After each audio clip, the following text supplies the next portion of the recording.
나중에 이와 같이 이렇게 오셨는데요.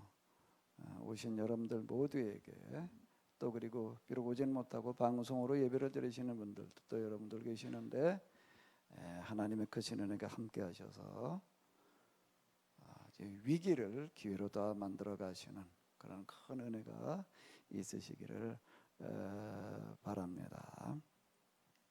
오늘 누가복음 3장 일단 1절에서부터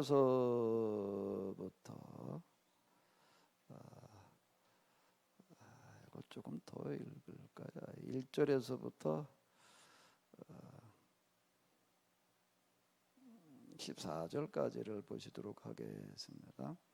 디베리오 황제가 통치한 지 15해 곧 본디오 빌라도가 유대의 총독으로 헤롯이 갈릴리의 분봉왕으로 그 동생 빌립이 유드레와 드라고닉 지방의 분봉왕으로 루사니아가 아빌레네의 분봉왕으로 안나스와 가야바가 대제사장으로 있을 때 하나님의 말씀이 빈들에서 사가랴의 아들 요한에게 임한지라. 요한이 요단강 부근 각처에서 와서 죄사함을 받게 하는 회개의 세례를 전파하니 선지자 이사야의 책에 쓴 바 광야에서 외치는 자 소리가 있어 이르되 너희는 주의 길을 준비하라. 그의 오실 길을 곧게 하라.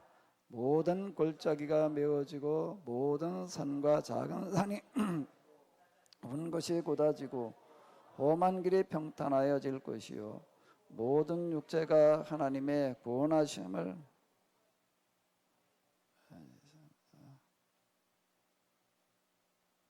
이런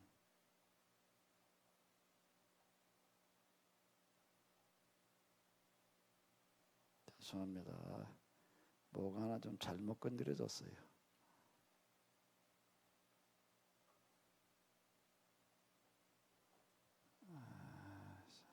잠깐만요.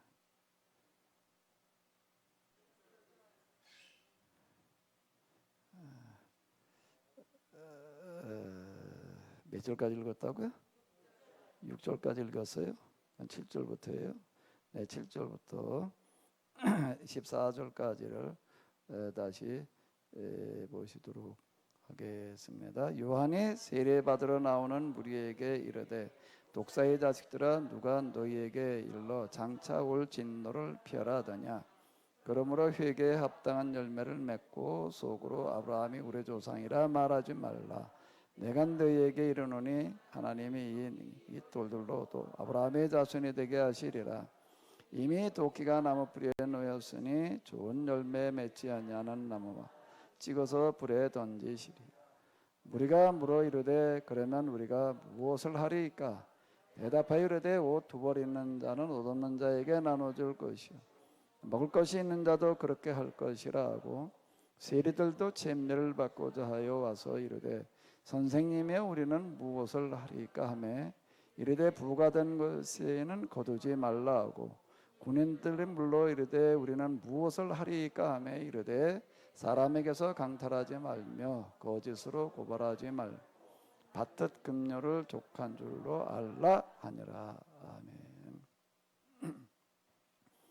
네, 오늘 우리가 누가복음 3장을 이렇게 봤는데 우리가 잘 알고 있는 세례 요한의 등장과 설교가 되겠습니다. 그런데 이 마태나 마가 또는 요한 다 세례 요한에 대해서 이야기를 합니다. 그냥 누가도 이야기를 하는데 누가는 세례 요한의 등장과 설교를 시작하면서 다른 복음서에서는 시도하지 않는 아예 관심 없는 그런 이야기를 하고 있습니다. 뭘까요? 다른 복음서 비교해 볼 때 그럼 또 다른 복음서가 뭔지가 좀 쉽지 않으실 텐데 자, 요 구절을 다시 한번 우리 이렇게 보시도록 하겠습니다. 디베리오 황제가 통치한 지 15해 곧 본디오 빌라도가 유대의 총독으로 헤롯이 갈릴리의 분봉왕으로 그 동생 빌립이 유드레와 드라고니 지방의 분봉왕으로 루사니아가 아빌레네의 분봉왕으로 안나스와 가야바가 대제사장으로 있을 때 아니 요 요한을 등장시키는데 그 앞에 이야기가 한참 길어요. 이게 그냥 아무 생각 없이 그냥 써놓고 있는 게 지금 아니다라고 하는 겁니다. 디베료 황제가 통치한 지 15해 이렇게 이야기를 하고 나아가는데, 이게 디베료 황제는 누구를 말하는가 하게 되면 로마 제국의 황제를 이야기하는 거예요. 아니 요한을 등장을 시키는데 왜 로마 제국의 황제가 지금 몇 년째 제위하고 있었는가 하면 15해째 지금 제위하고 있을 때, 아니 이걸 왜 얘기를 하고 넘어가요? 이 얘기를요. 다른 복음서는 이런 얘기 없어요. 본디오 빌라도가 유대 총독으로, 이제 그 로마 제국으로부터 유대 총독으로 파견된 사람의 이야기, 그리고 헤롯이 갈릴리의 분봉왕으로 그 동생이 누구가, 그리고 그 다음에 안나스와 가야바가 대제사장, 그리고 이제 유다의 대제사장들을 이야기를 하는데요. 그 당시에 로마 제국 그렇게 되면은 전 세계 끝이라고 그 당시엔 그렇게 생각을 했습니다. 물론 동양도 있다 뭐 어쩌다, 그건 우리가 지금 이렇게 생각을 하는 거죠.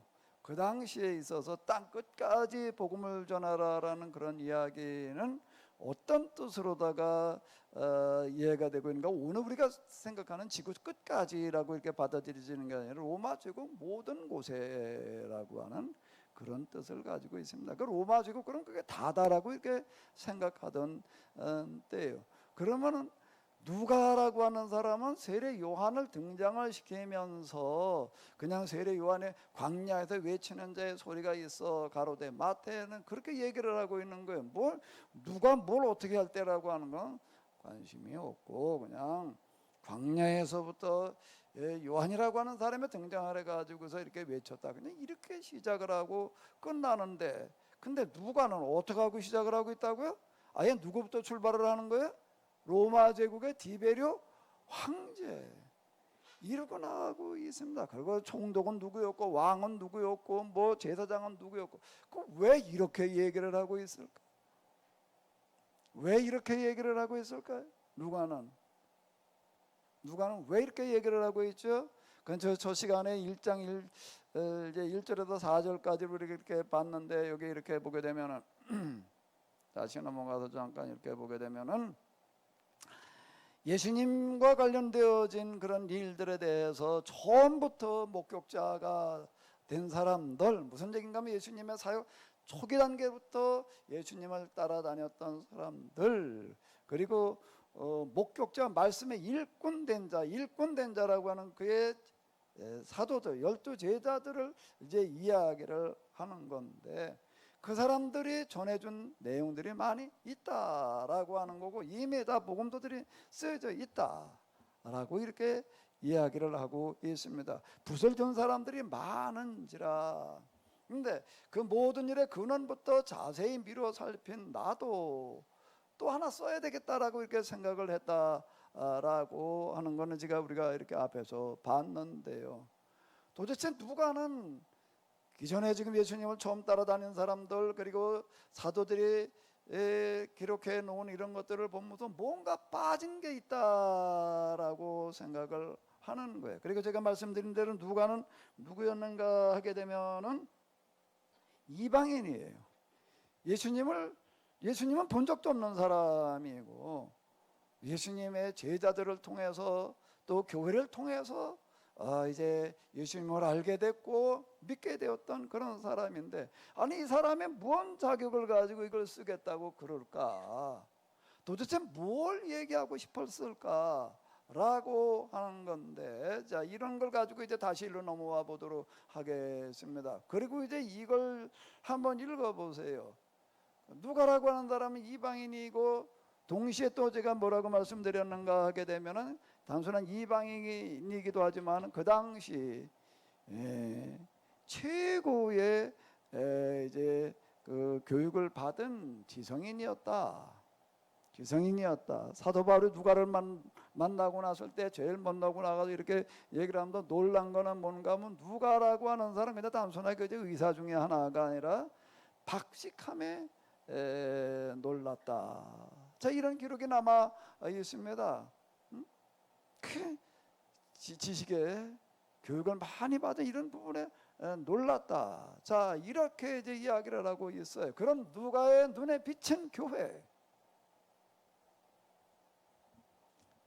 그런 누가의 눈에 비친 이 복음이라고 하는 건 도대체 어떤 것이었을까? 그 당시 최고의 교육을 받았다라고 하는 것은 히브리 문화, 헬라 문화, 로마 문화, 로마 제국이라고 하는 거 이렇게 3대 문화권으로다가 분류가 되어지는데요.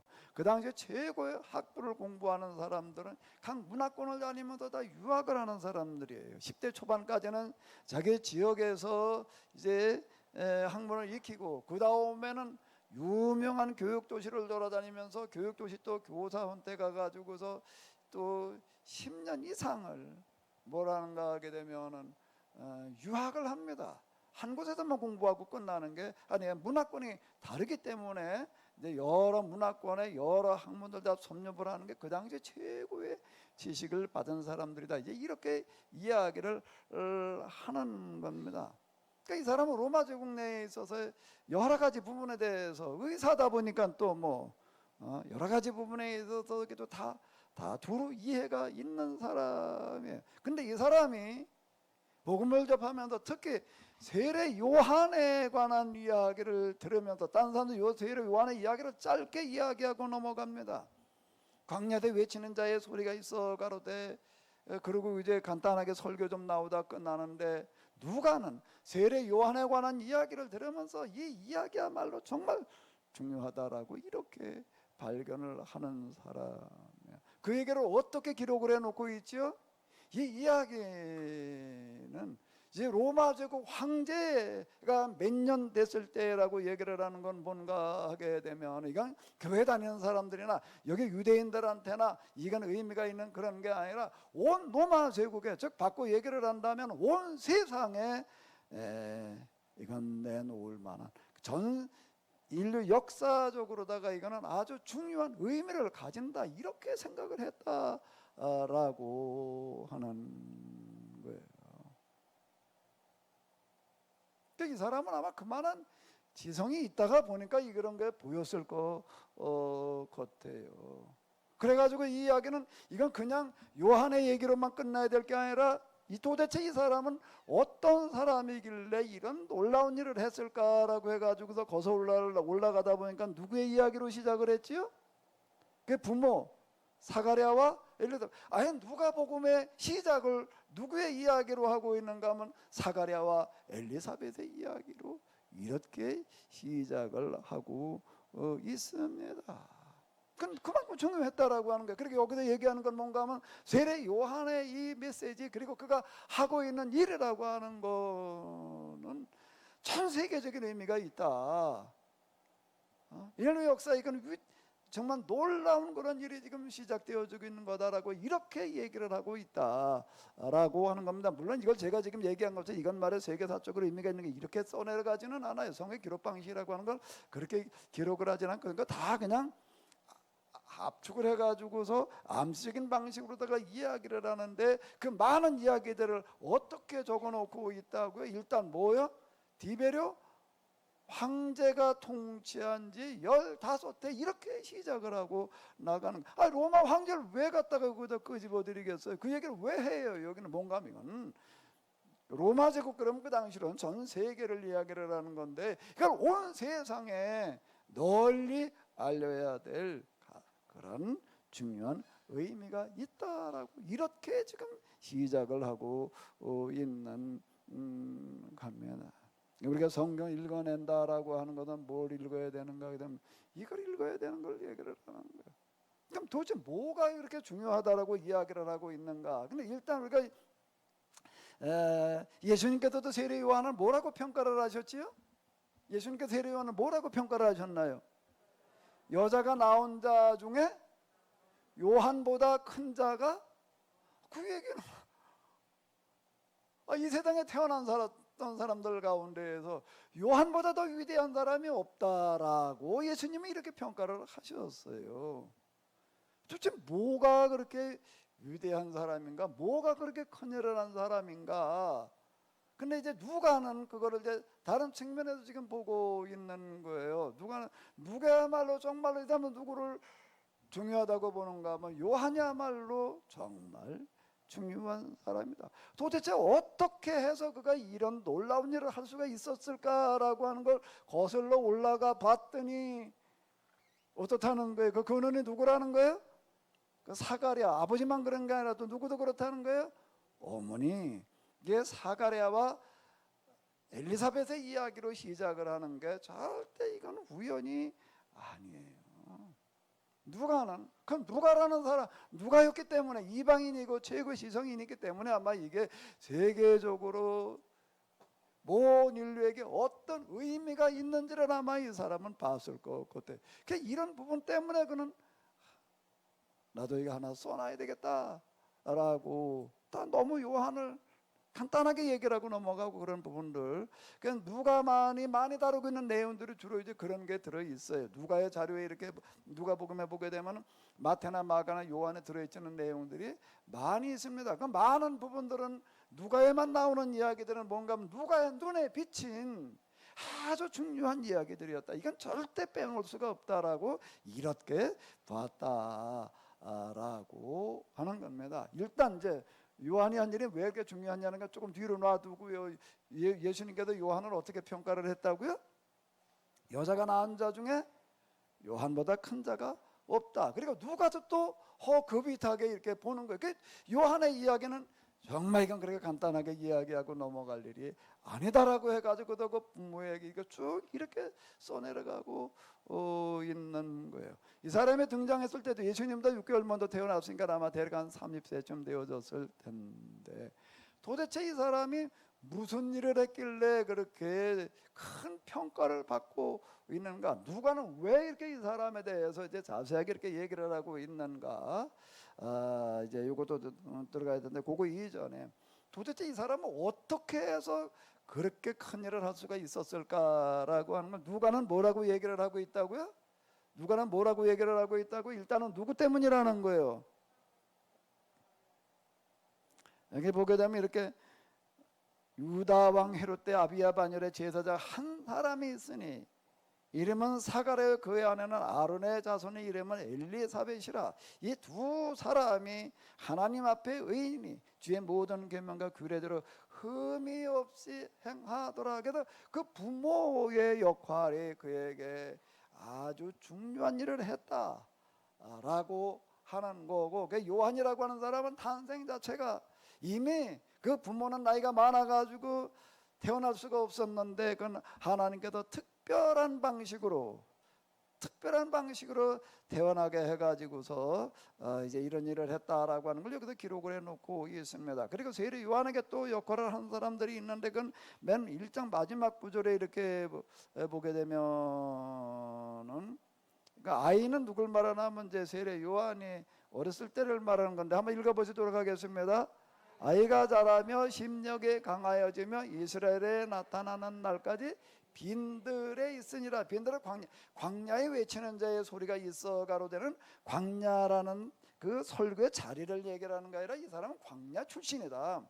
광야 출신의 사람 요한이라는 사람이 요단강가에서 그 광야 출신이라는 게 이 사람 뭐 이제 거기 이렇게 보게 되면 여기 저 무슨 옷을 입었죠?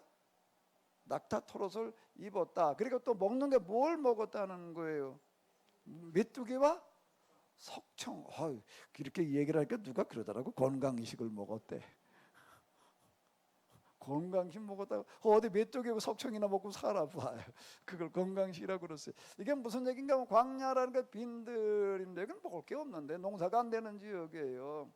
양도 기르기는 기르지만은 그게 그렇게 잘 자랄 만큼 물이라는 게 없어요. 여기는 물이 없어가지고 물을 어떻게 해결을 해야 되는가 하게 되면 이제 건기와 우기 동안에 비가 조금 내립니다.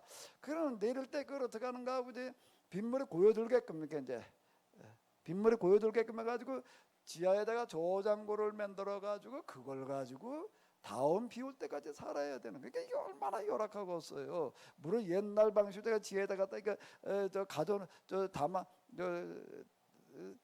놓는다라고 하기도, 그걸 어떻게 담아 놓느냐, 이거 이렇게 보게 되면 옛날에는 뭐 방수 시설이라는 게 없어가지고 진흙을 갖다가 이제 이렇게 물이 새나가지 않도록 이제 이렇게 만들어 놓습니다. 그걸 갖다가 그렇게 뭐 1년 동안 쓴다고 생각을 해봐요. 무슨 정수기라고 하는 그런 거가 제대로 있을 때도 아니고, 그건 불편하게 짝이 없는 어떤 그런 삶의 환경을 이야기를 하는 건데, 물도 그런 방식으로 해결을 해야 되고, 여기에만 먹을 거라고 하는 건 해결할 방식이 없어가지고 주식이 뭐라고요? 메뚜기하고 석청, 이렇게 살아가야 되는 사람들, 그럼 도대체 이 사람들은 뭐하러 거기를 가가지고도 그러고 사느냐라고 한다고 하기 때문에, 그 사람들도 SNF파 이제 이렇게 얘기를 하고, 그들이 있어서 공동체가 이제 발굴이 돼 가지고서 아주 세계적으로 유명합니다. kum난 공동체, 이렇게 이야기를 하는데, 이 사람들은 여기에서 정말 하나님의 말씀, 즉 계약법을, 그리고 예언서들을 공부하면서 이 땅에 하나님 나라, 그래서 구약으로 얘기를 한다면 거룩한 나라죠. 거룩한 나라가 임하기를 기다리던 그와 같은 사람들, 그들의 삶의 목적과 존재 이유가 뭔가 오게 되면 오직 계약법이 이루어지기를 기대하고 있던 이런 사람들이었다라고 하는 거예요. 그런 빈들에 있으니라는 그런 이야기는 뭔가 하면, 이런 공동체가 가지고 거기에서 교육을 받으면서 자라나게 했다. 그럼 사가랴와 엘리사벳이라고 하는 사람들도 이제 이런 사람들, 이런 두 부류의 사람, 이제 같은 부류인데, SNF파가 한 사람도 아예 광야에 가가지고서 이렇게 기약 공동체의 삶을 살아가는 사람들이 있고, 세상에 살아가면서 세상 속에서 이제 그 정신을 실천하는 사람들이 있었는데, 지금 사가랴와 엘리사벳은 그런 사람이에요.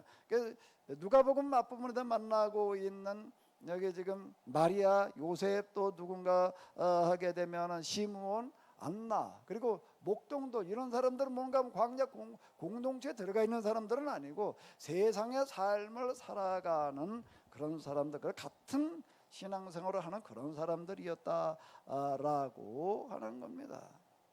그럼 세례 요한은 어떻게 해가지고 그가 이제 30세쯤 되어졌을 때 등장을 했을 때 예수님께서 평가하신 걸로 얘기를 한다면 뭐라고요? 여자가 낳은 자 중에 가장 큰 자.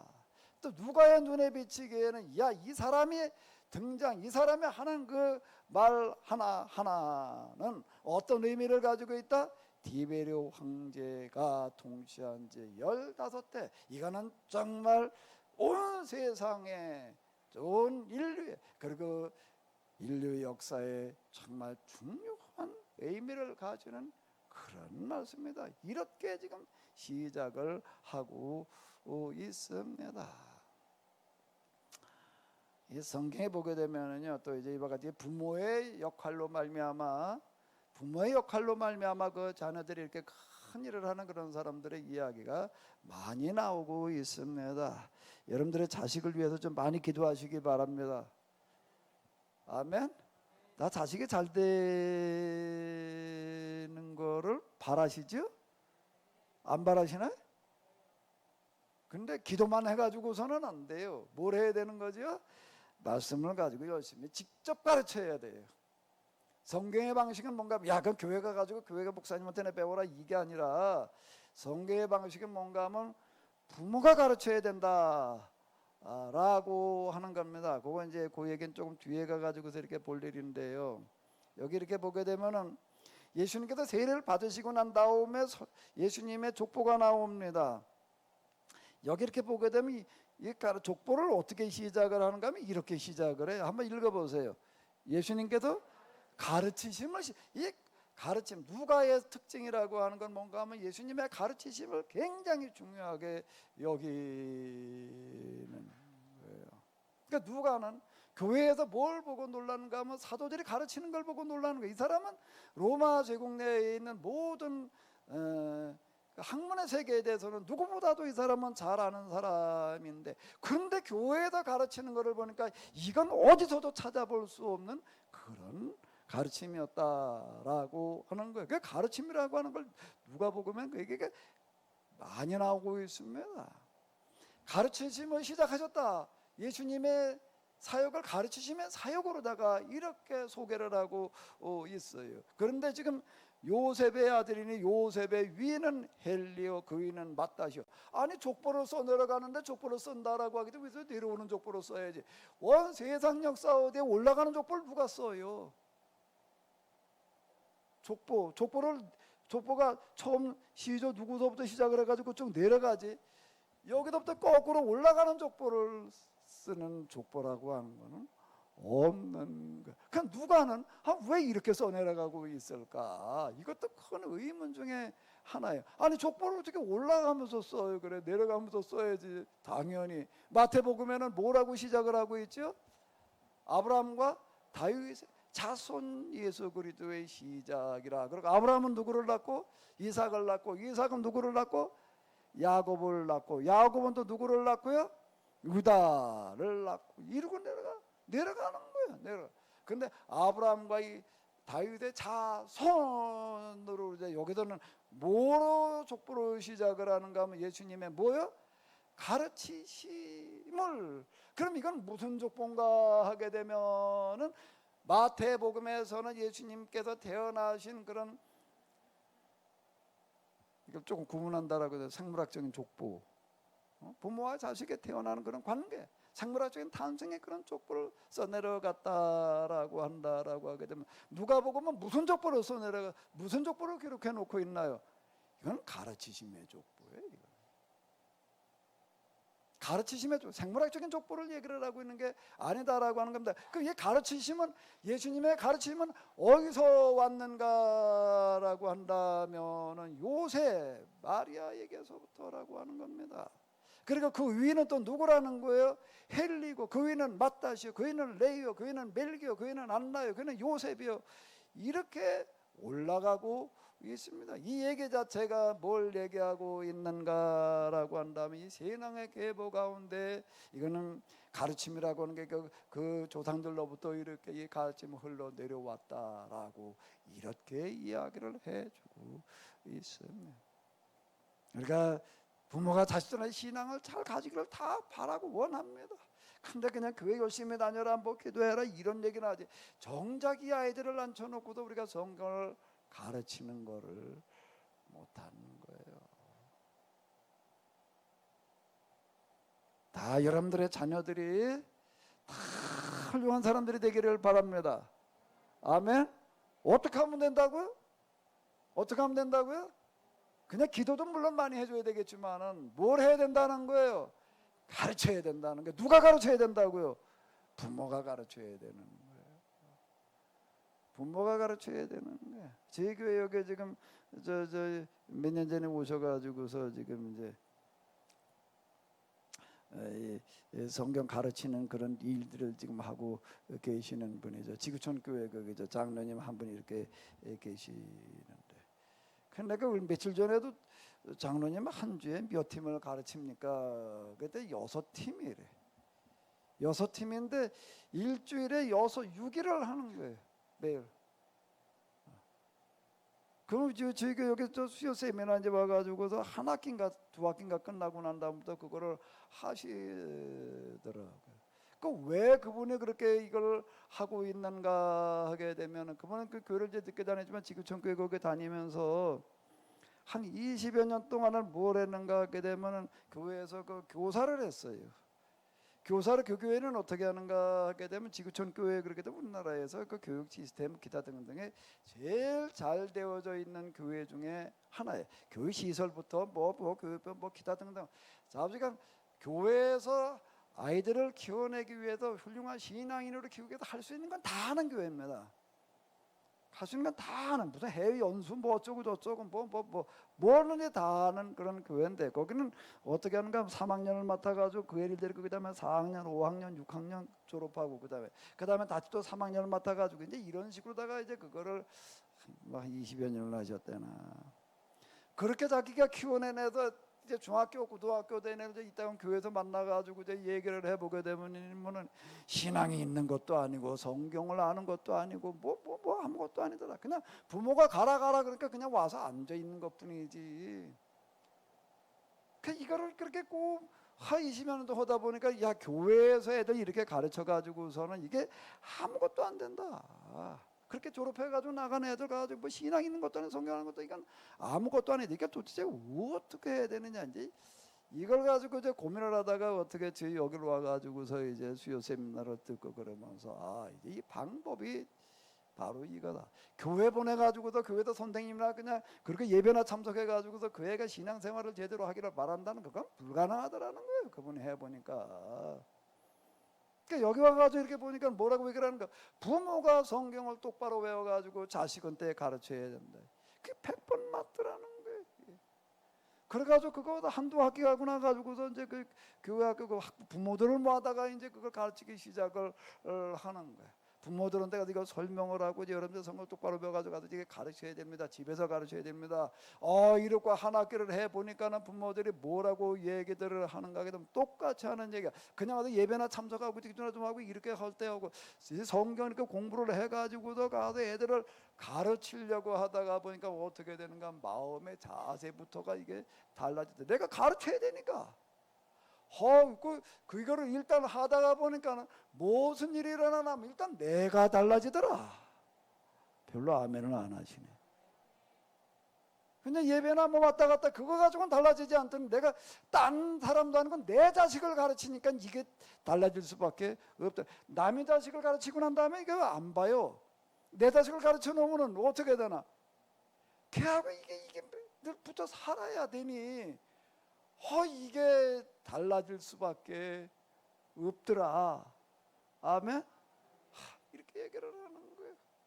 그리고 애하고 앉아가지고서 뭐 좀 맨날 잔소리 나오고 이런저런 얘기나 좀 하다가 성경을 가지고 진지하게 얘기하는 시간을 이제 매주 이걸 한두 번씩 그냥 이걸 몇 시간씩 가져다 보니까는 애하고 관계가 달라지더라.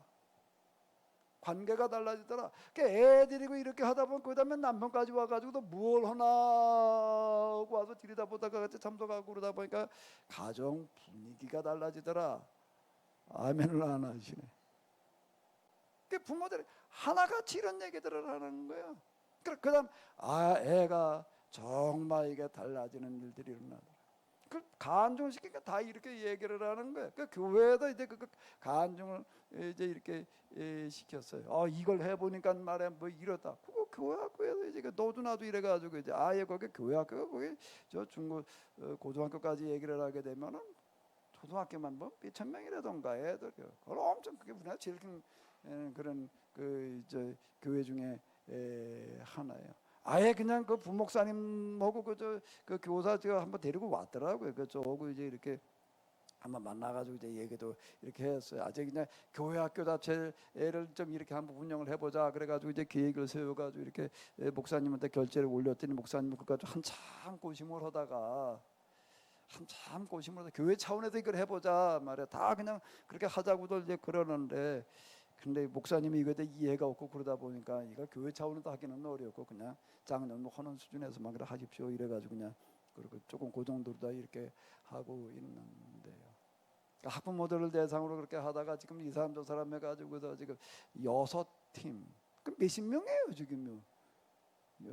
근데 이분 얘기가 사람은 얼마든지 더 모을 수가 있는데 혼자 감당할 수가 없다. 이분은 엄청 바빠. 저거 일주일에 한두 번 이제 미래 얘기할 걸 이제 전화로다가 이제 이걸 또 얘기를 하는데 한 2시간 최소한 1시간 반이다 2시간씩 매주 이걸 지금 이제 하고 있습니다.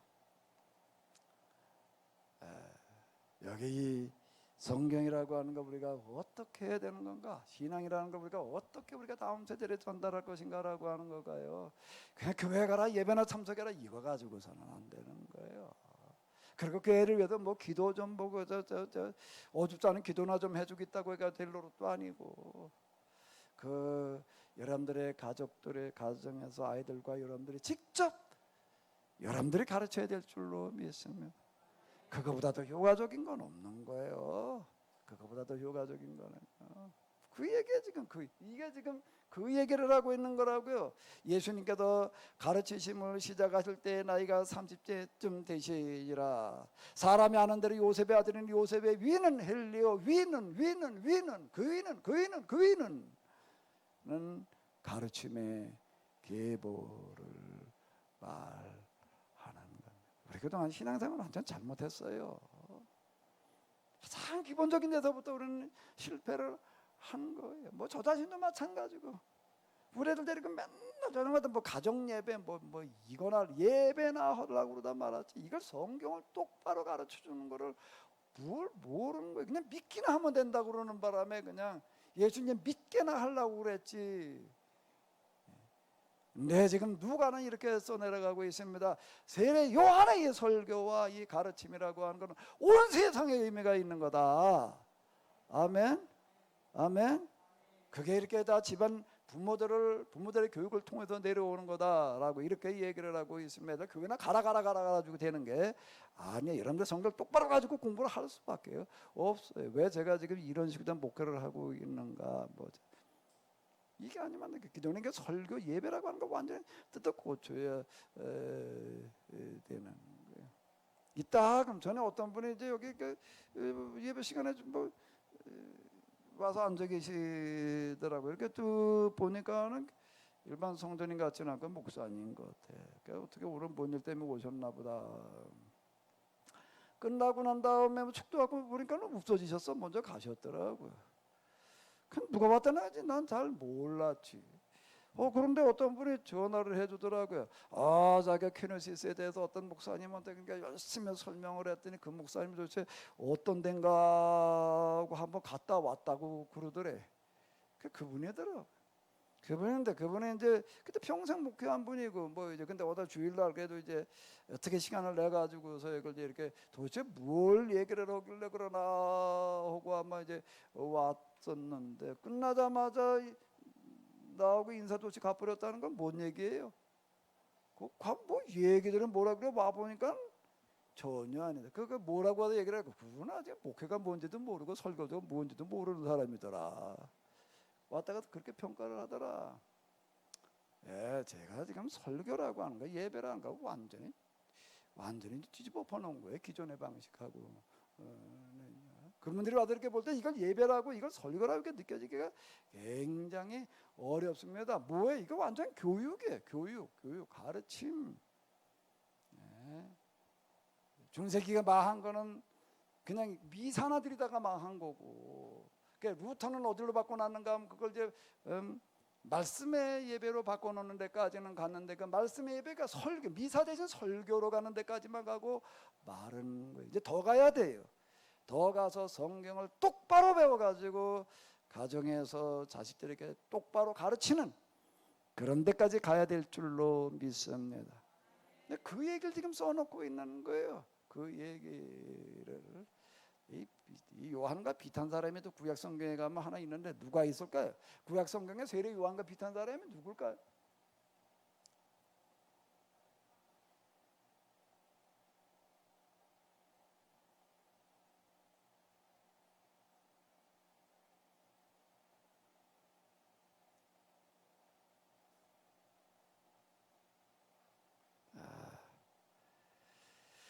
이게 예레미야서 1장 1절로부터 10절까지를 한번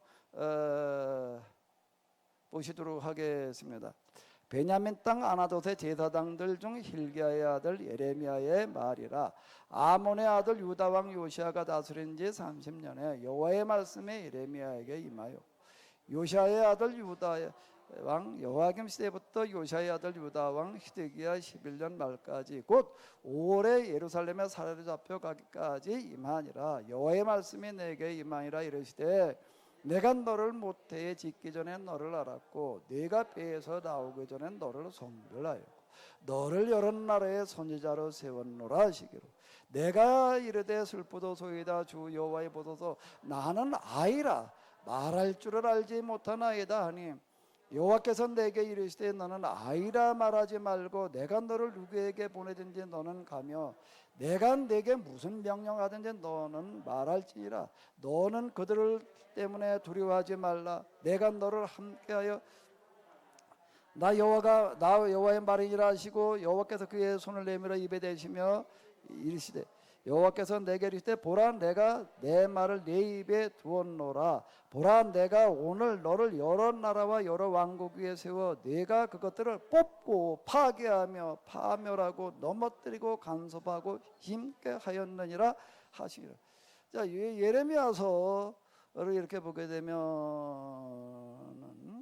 그 시작에 뭐라고 이야기를 하고 있는가 하면 이야기로 시작을 하고 있습니다. 근데 예언자들의 글 가운데서 이렇게 얘기하고 있는 책이 거의 없어요. 거의 없었는데, 자, 이게 뭐라고 얘기를 하는가 하게 되면 하나님께서 예레미야에게 이렇게 얘기를 하시는 거예요. 내가 너를 언제부터 알았다고요? 모태 짓기 전에 너를 알고, 네가 엄마 뱃속에서 잉태되기 전에 그때부터 내가 너를 알았고, 네가 배에서 나오기 전에 너를 성별하였고, 너를 어떻게 했다고요? 여러 나라의 선지자. 아니 유다의 선지자도 적은 일이 아닌데 여러 나라의 선지자래. 이거는요, 여러 나라의 선지자. 나중에 예레미야서 마지막에 보게 되면은 뭘 선언하고 있는가 하게 되면 두루마리를 써가지고서 이제 포로로 잡혀가는 이스라엘 사람들에게 이렇게 그 비서실장한테 전해주면서 이렇게 얘기를 하는 거예요. 바벨론의 사망을 선고하는 두루마리를 써줍니다. 그 읽어주고 나서 두루매달아 가지고 바벨론 강에다 던져라. 바벨론의 사망을 선고하는데 그게 그대로 되는 거예요. 이제 50년 뒤에 가가지고서요. 그 예레미야를 뭘로 세워놓는가 하면 유다의 선지자도 적은 일이 아닌데 어디의 선지자로 세웠다고요? 너를 여러 나라의 선지자로 세웠노라. 내가 이르되 슬프도소이다 주 여호와의 보소서. 나는 아이라. 아이라는 말 속에는 무슨 얘기가 들어가 있나요? 아직 젊은 청년에 불과했다 라고 하는 거예요. 나는 아이라. 여기 이렇게 보게 돼 유다왕 여호와김 시대부터 뭐 이렇게 나가는 게 이제 그건 사역 기간이 이제 몇십 년 이렇게 됩니다. 아주 젊은 나이부터 이렇게 젊은 나이라기보다는 아주 어린 나이 때부터 이렇게 시작을 했다라고 얘기를 할 수가 있는데, 자, 근데 뭐라고 얘기를 하시는가 하게 되면은 너는 어리다고 말하지 마라. 너보다 나이 많은 사람들, 권위가 남들 때문에 두려워하지 말아라. 내가 너와 함께하리라. 이렇게 얘기를 하시면서 이렇게 얘기를 하세요. 자, 한번 읽어보시겠습니다. 보라 내가 오늘 너를 여러 나라와 여러 왕국 위에 세워 내가 그것들을 뽑고 파괴하며 파멸하고 넘어뜨리며 건설하고 심게 하였느니라. 그 예레미야가 말하는 대로 나라가 망하리라는 거예요. 예레미야가 말하는 대로 또 나라가 세워지리라. 이건 뭘 얘기를 하는가 하면 아예 없어져 버렸던 이스라엘이 다시 이제 회복되어서 살아나리라라고 하는 걸 얘기를 하는 건데, 예레미야가 말하는 대로 나라가 망하기도 하고 다시 이게 세워지기도 한다 말이야. 아니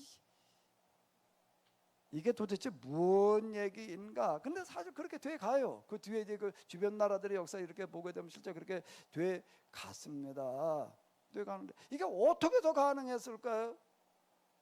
도대체 예레미야는 어떤 사람이에요? 뭐 때문에 이건 뭐 예레미야서에 가서 이제 해야 될 얘기기는 한데요. 근데 지금 세례 요한하고 너무 닮은 사람이에요. 이 사람은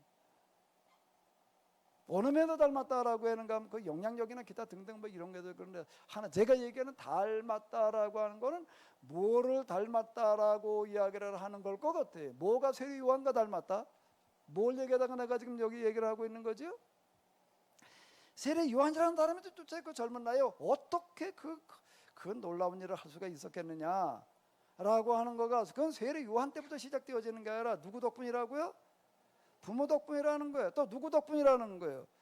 큰 광야의 사람들, 거기서 또 부모로부터 쭉 교육받은 거, 그리고 광야의 사람들은 거기서 이스라엘 역사 내내 율법과 예언 전송을 이어가던 그런 사람들이 오랜 동안 갈고 닦아 나온 걸 그 전수를 받은 거예요.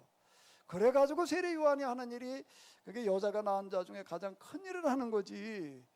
그냥 당대 시작을 해가지고도 뭐 언제가 너로 그런 거를 하는 거예요. 이거 예수님의 가르침도 올라가는 족보로다 이렇게 써내려놓고 써내려가고 있는 거예요. 자, 근데 제가 여기 얘기하다가 지금 여기로 넘어왔습니다. 여기로 넘어와 보니까 여기도 누가 나오는가 하게 되면은 예레미야라는 사람이 나오는데, 아예 이 사람은 무엇로 세움을 받았다고요? 여러 나라의 선지자. 여러 나라의 선지자라는 얘기가 무슨 얘기인가 하게 되면은, 보라, 내가 오늘 너로 여러 나라와 여러 왕국 위에 세워 내가 그것들을 뽑고 파괴하며 파멸하고 넘어뜨리며 건설하고 힘게 하였느니라. 네가 선언하는 대로 국제 질서가 만들어져 가리라. 이렇게 얘기를 하는 겁니다. 아니, 이 사람이 뭐길래? 그거 뭐긴 뭐야? 하나님께서 어떻게 하셨다고? 내가 너를 어떻게 했다고? 모태 짓기 전에 너를 알았고, 내가 뱃속에 나오기 전에 너를 성별하였고, 너를 여러 나라의 선지자로 언제부터 세워놨다고요? 뱃속에서부터. 세례 요한은 뭐라고 얘기를 하는가 하기도, 모태에서부터 성령이 충만하리라. 같은 얘기예요 지금요. 그러니까 모태에서부터 이게 성별됐다는 거예요. 모태에서. 그러니까 세례 요한을 가지고 빗대 가지고도 보시면 알아요. 세례 요한이 왜 모태부터 그 성령이 충만했나요? 성경에 기록된 사람 가운데부터 모태에서부터 성령 충만했다라는 얘기는 이건 없어요. 근데 여기 비슷한 사람이 누가 그런 거예요? 그 부분이 내가 비슷하다는 겁니다. 그러니까 아예 모태부터 성별된 사람이야 이건. 그러니까 모태는 좋은데, 그 모태 짓기 전에라는 건 뭔 얘기예요? 아니, 이건 뭐예요 그럼? 아니, 엄마 아버지 결혼하기 전에, 그래가지고 엄마 아버지 뱃속에서 잉태되기 전에부터 너를 알았다는 거. 그 무슨 얘기야? 이건 뭐 하나님은 다 아시는 하나님이니까 뭐 다 미리 알고 다 이렇게 예정하고 선택하고 골라놓으셨지. 이렇게 얘기하면 할 말이 없어요. 그건 뭐 하나님 마음이지 뭐. 그럼 왜 하필 예레미야예요? 왜 그러면 왜? 뭐 이게 참 말이 궁해집니다. 자, 여기 다시 한번 읽어봐봐요. 내가 너를 모태 짓기 전에 너를 알았고가 뭔 얘기겠어요? 이 얘기가요. 금방 예수님이 꼭 올라가는 족보라며요. 이미 다 얘기를 하게 해놓은 거예요. 모태부터 알았다는 얘기는 무슨 얘기가 되는 거죠? 무슨 얘기가 되는 거예요? 누구 덕이라는 거예요? 그거 얘기가 어디 있어요 여기? 자, 요 구절을 한번 읽어보시기 바랍니다. 베냐민 땅 아나돗의 제사장들 중 hil기야의 아들. 이게 이제 예레미야를 소개하는 말이에요. 다시 한번 읽어봐봐요. 베냐민 땅 아나돗의 제사장들 중 hil기야의 아들. 한 번 더요. 왜 제가 자꾸 읽으라고 그럴까요?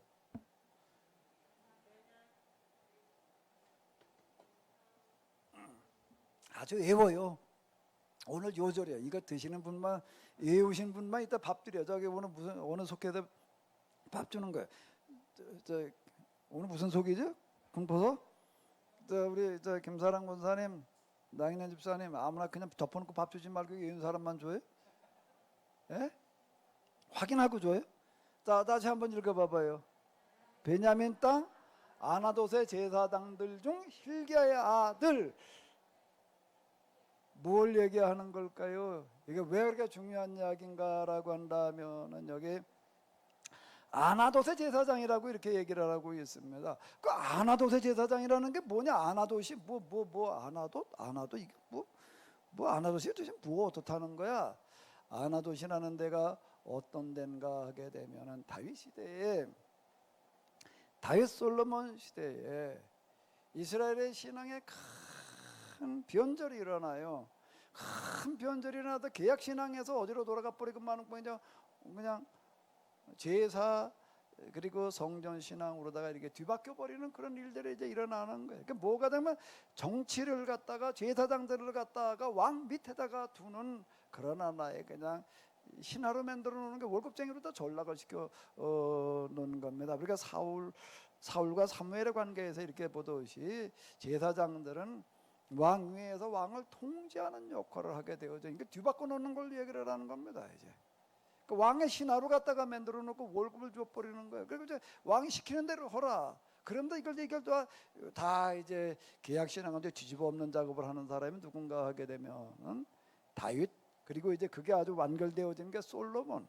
다윗이 성전을 지으려고 그랬는데 어째서 못 졌다. 그건 뭔가 백성들의 반발이 심해서 아직 그땐 질 수가 없었다. 근데 나중에 솔로몬이 가가지고 어떻게 하고서 성전 짓는가 하게 되면은 이스라엘의 지파 제도를 다 없애버리고 행정구역으로 개편하고 난 다음에 가서나 이게 지었다. 이제 이런 얘기가 나오는 이런 건데, 여기 이제 이 다윗 시대에는 아직 신앙에 반발을 하는 사람들이 있었어요. 여기 제사장들을 갖다가 다 자기 신하로다가 월급쟁이로 만들어 놓으려고 그러는데 뭐 그리고 그냥 귀족 생활을 하게 해주겠다는 게, 고대에 있어서 제사장, 왕 그 다음 귀족이 누군가 하면 제사장이에요. 그 다음에 관료가 되는 겁니다. 왕 다음 귀족의 자리가 제사. 그만큼 고대는 그 종교 지도자들의 그 영향력, 그 여론을 이제 여론으로 얘기한다면 이제 여론을 주도해 나가는 이런 부분들이 이제 중요한 역할들을 하기 때문에 왕 다음 귀족의 제사장으로 다 이렇게 분류가 이렇게 되는 건데, 그 중세기 때도 마찬가지예요. 중세기 때도 이렇게 가서 이렇게 지금 저기 유럽 이런 데 돌아다녀 보십시오. 그때 주교 그러면요 그 지역의 왕 수준이에요. 주교가 살았던 데를 뭐라고 하는가? 왕궁이라고 부릅니다. 주교 무슨 저택 그렇게 부르지 않고 왕궁. 그 왕궁, 왕이 살아는, 왕이 산 게 아니라 주교가 사실상 왕이었다. 이렇게 얘기를 하는 거예요. 그러니까 중세시 때 최고의 귀족층은 뭔가 이제 교황, 뭐 그리고 그제 그 왕들도 물론이지만 이 주교 이런 사람들이 이제 최고의 귀족이 이렇게 돼 버리는 건데요. 베냐민 땅 아나돗의 제사장들이라고 하는 건 뭘 말하는가 하면, 다윗 솔로몬의 계약 신앙을 완전히 뒤집어 엎고 다 자기 신하로 만들어 가지고서 허려낸 대로나 허라고 그럴 때 반발한 사람들을 얘기를 하는 거예요. 그렇게 못하겠다고 그러는 사람들이 있었어요. 그러면 어떻게 될까? 단칼에 죽이지. 근데 그때는 아직 이게 죽이게 되면 이게 또 심각한 이제 그런 문제가 제기될 것 같으니까 죽이지는 못했다고요. 안 죽인 게 아니라 못 죽인 거예요. 그리고 어떻게는 쫓아냈어요. 쫓아내서 이 사람들이 어디 가가지고서 머물렀나 하게 되면 아나돗이라는 데 가가지고서 이제 그러니까 완전 시골로 쫓겨난 거예요. 베냐민 땅 아나돗 이렇게 얘기를 하는 건 뭔가 저 구석쟁이로 쫓아버렸다, 그 얘기예요. 쫓겨난 그런 제사장들을 뭐라고 부른다고요? 아나돗의 제사장들 춤. 이렇게 나아가는 겁니다. 그 사람들이 낙향을 했어요. 낙향을 해서 그리고 거기서 그럼 뭘 했을까? 주로 그 사람들이 거기서 한 일에 먹었어요. 뭐라고 쫓겨났어요? 율법 예언자성을 여가야 된다고 얘기한 사람들이에요. 이 사람들은요. 그 거기서 이 사람들은 다윗 때부터 이제 이 일을 해내는 사람들이에요. 그리고 이제 포로기, 그게 몇백 년 걸린 겁니다. 몇백 년 동안 이 사람들은 아나돗이라고 하는 데에서, 아나돗이라는 데는 그건 낙향한 제사장들이 주축을 이루고 있는 그런 땅이었어요. 그리고 지금 다윗 때부터 이때까지 아마 한 400여 년 동안 이제 이루고, 이제 이 사람들은 거기서 그냥 낙향해 가지고서 이제 시골에서 농사 짓고 그러면서 그냥 그 자식들에게, 주변에게 이 신앙을 이어가는 이런 사람들. 그러면서 율법과 예언의 그 꿈이 실현되어지기를 기대하고 있던 사람들. 근데 그거를 이어받은 사람이 누구라고요? 그게 누가 그걸 이어받았다고? 거긴 물론 아나돗에 뭐 거기 제사장들이니까 여러 아이들을 갖다가 가르쳤는데 그 중에서 누가 제일 뛰어났다는 얘기가 되는 거죠? 예레미야. 그 어렸을 때부터 발군의 재능을 보였다라고 하는 거예요. 이게 아무 얘기나 그냥 어떻게 하다가 무슨 하나님께서 그냥 여기다가 뭐 이렇게 뱉어가지고, 옛날에 우리 숨바꼭질 할 때 순례를 어떻게 정했는지 알아요? 이렇게 해가지고도 어떻게 뭐 침 튀겨가.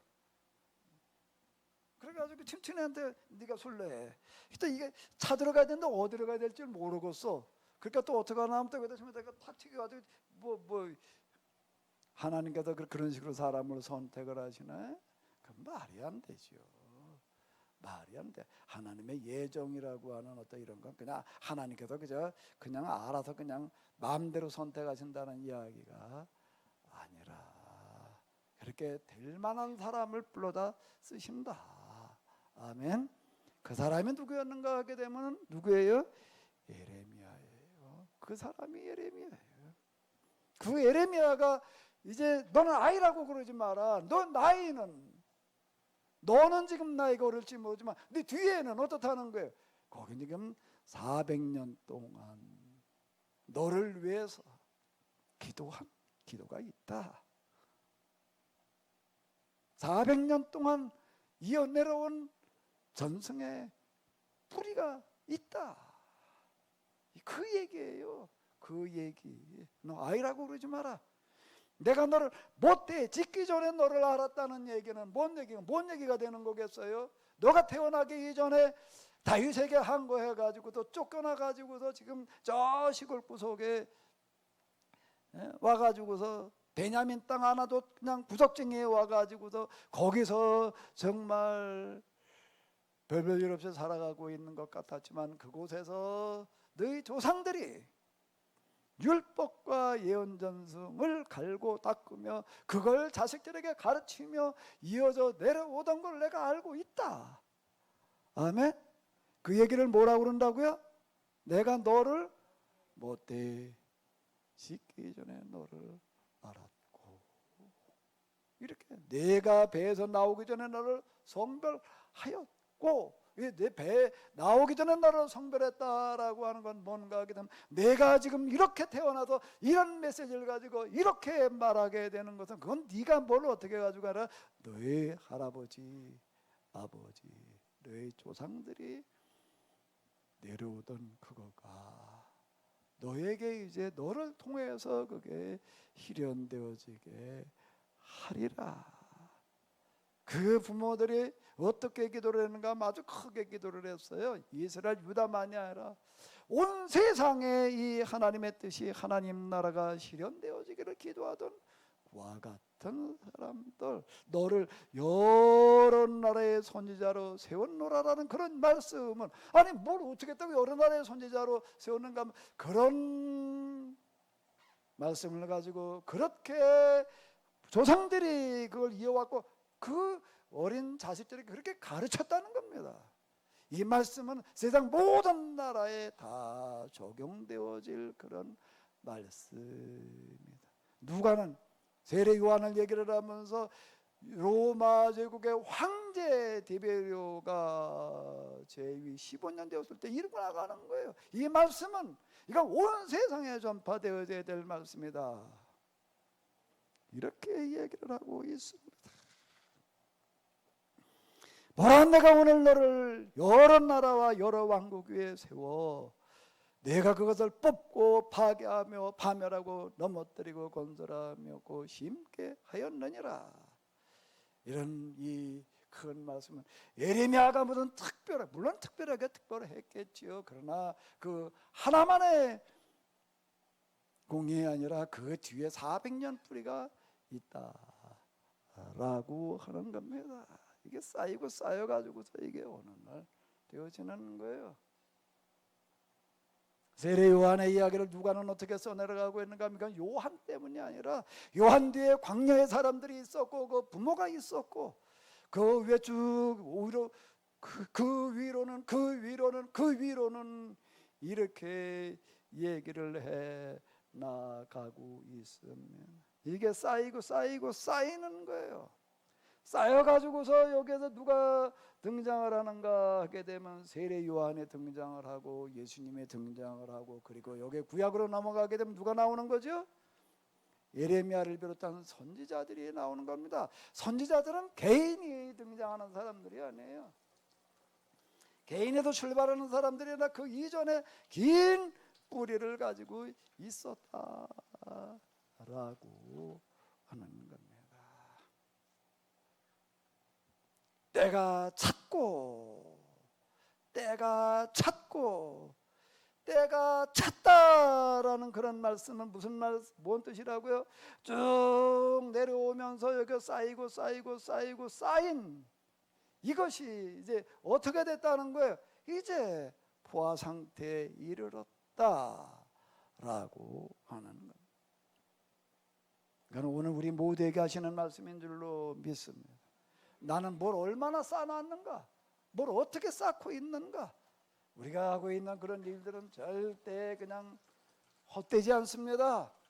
헛되다면 그 말이 안 되는 얘기가 되는 거죠. 여러분들이 하는 어떤 그런 신앙생활, 그리고 여러분들의 가장 귀한 분신이 자식이잖아요.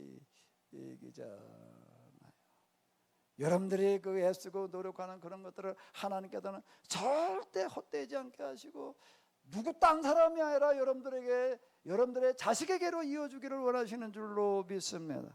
그러니까 아브라함이 이삭을 낳고, 이삭이 야곱을 낳고, 야곱은 유다와 12 형제를 낳고. 아멘. 다른 데로 가는 게 아니에요. 다른 데로 가는 게 아니에요. 자식을 나눠봐요. 그 애가 어때요? 그 부모 뭐 좀 닮았어요. 부모가 아니면 그 위에 할아버지 할머니 닮았을 거예요. 나는 머리가 왜 이런가 하게 되면 외할아버지를 닮았대. 나는 외할아버지 얼굴 본 적도 없어요. 외할아버지 닮아가지고 머리가 이렇다고 그러더라. 어느 날 갑자기 뚝 떨어지는 게 아니라 다 흘러내려오는 겁니다. 물론 혈통으로 유전자로도 흘러내려오지만 그것보다 더 중요한 혈통과 유전자, 생물학적인 유전도 중요하지만 말씀의 유전 더 중요한 줄로 믿습니다. 성경에 아브라함이 이삭을 낳았다는 그런 얘기는 단순하게 그냥 부모가 자식을 낳았다라고 하는 생물학적인 탄생만을 말하는 게 아니라 이건 말씀으로 낳았다. 이건 생물학적으로는 도저히 태어날 수 없는 나이에 태어나는 거예요. 뭐가 그걸 가능하게 하는가 하게 되면 오히려 말씀이 어느 정도의 그게 이르게 되면은 생물학적으로 탄생할 수 없는 그 자식이 태어나는 경우도 생기는 거예요. 그 얘기가 아브라함이 이삭을 낳는 얘기, 마노아가 누구 낳는 얘기? 삼손을 낳는 얘기, 그리고 사가랴가 누구 낳는 얘기예요? 요한을 낳는 얘기. 나이가 많아가지고 더 이상 이제 애 낳을 수가 없다는 겁니다. 그런데 그들 속에 이 말씀이 충만해져 있게 되면은 이 말씀은 그냥 사장시킬 수가 없는 거예요. 어디론가 이어져야 되는 거죠. 그러니까 어디로 이어져야 되나? 그게 수태고지의 얘기가 되는 거고요. 그래가지고 그게 자식에게로 이어지는 거예요. 아멘. 공평하신 하나님 맞지요? 네, 여러분들의 그 헌신의 노력들 절대 헛되지 않을 줄로 믿습니다. 자식을 위한 기도도 중요하지만은 뭐가 더 중요할 수 있다고요? 뭐가 더 중요하다고요? 말씀을 좀 똑바로 배워가지고 가서 좀 가르쳐요. 아멘? 아멘? 그냥 텔레비전 들여다보는 시간 좀 줄이고, 뭐 다 바쁘고 어쩌고 저쩌고 뭐 이런 얘기들 말 많은데요. 맘만 먹으면 가능한 거예요. 그 절대 딴 데로 가지 않습니다. 여기 지금 다 그런 것들을 얘기하고 있어요. 다시 한번 읽어볼까요? 예레미야서 1장 5절 한번 읽어보도록 하겠습니다. 내가 너를 모태에 짓기 전에 너를 알았고 내가 배에서 나오기 전에 너를 성별하였고 너를 여러 나라의 선지자로 세웠노라. 나는 네 아버지가 네 어머니가 어떻게 신앙생활하는지를 내가 잘 알고 있다. 내 할아버지 할머니가 어떻게 신앙생활하면서 어떤 눈물을 기도 시간에 쏟고 있었는지를 내가 잘 알고 있다. 내 조상들이 무엇을 꿈꾸며 무엇을 위해서 애쓰고 노력했는지를 내가 잘 알고 있다. 그 모든 것들 절대로 헛되지 아니하고 그게 너를 통해서 실현되어지게 하리라. 아멘. 원인 없는 결과라고 하는 것은 없는 거예요. 인과론이라고 하는 거는요, 이 세상 모든 만물에 원래 원인 없는 결과가 어떻게 가능해요? 어떻게 가능해요? 근데 이 선지자들 세례 요한 이 사람들에게는 그 부모의 어떤 가계에 이런 것들만 들어있는 게 아니라 무엇까지 그 시대적인 요청과 시대적인 호소, 눈물, 통곡, 탄식들이 모아져 가지고 드러나는 겁니다. 그게 모아져 가지고 드러나는 거예요. 그 찬송이 뭐였지? 너는 알고 있지 않니? 민초들의 그 제목이 뭐예요? 에? 바다에 잔잔하라.